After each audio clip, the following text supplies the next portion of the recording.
Good evening guys. So ito ang part 2 sa ating video. Pumunta ka sa Shopee at i-search mo kung ano yung item na dinownload mo sa TikTok. So sa akin ay yun ang Q-Stick Billiard. At nakikita mo dyan na sinearch ko ang 9-ball Q-Stick Billiard. At nakita nyo na lumabas ang madaming products dyan sa Shopee at maghanap ka kung saang link dyan ang iyong pipiliin. So, pumipili pa ako dyan kung ano ang applicable sa video na kinuha ko.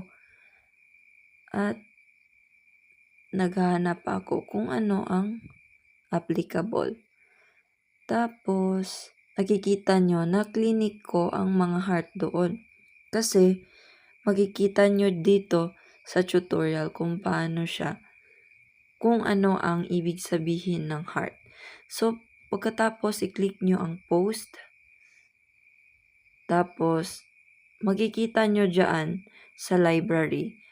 At i-click nyo yung dinownload nyo sa TikTok nyo, which is ito. Kagaya sa akin. Tapos ako, kapag gumagawa ko ng video, nilalagyan ko ng watermark para hindi po siya maklaim ng iba. Depende lang sa inyo kung gusto nyong maglagay o hindi. Kasi sa akin, nilalagyan ko po. Depende nyo na sa inyo yan. Click nyo ang next. Tapos, i-click nyo ang add product dyan.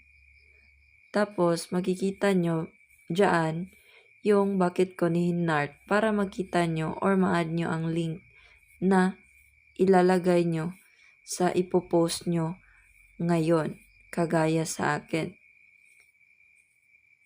Tapos makikita nyo dyan ang commission rate.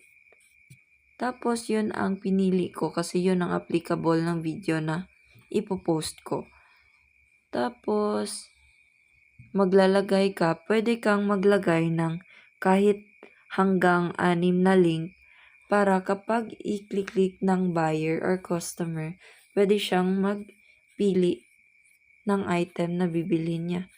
So sa akin, nilalagyan ko siya ng hashtag na connected sa ipopost ko.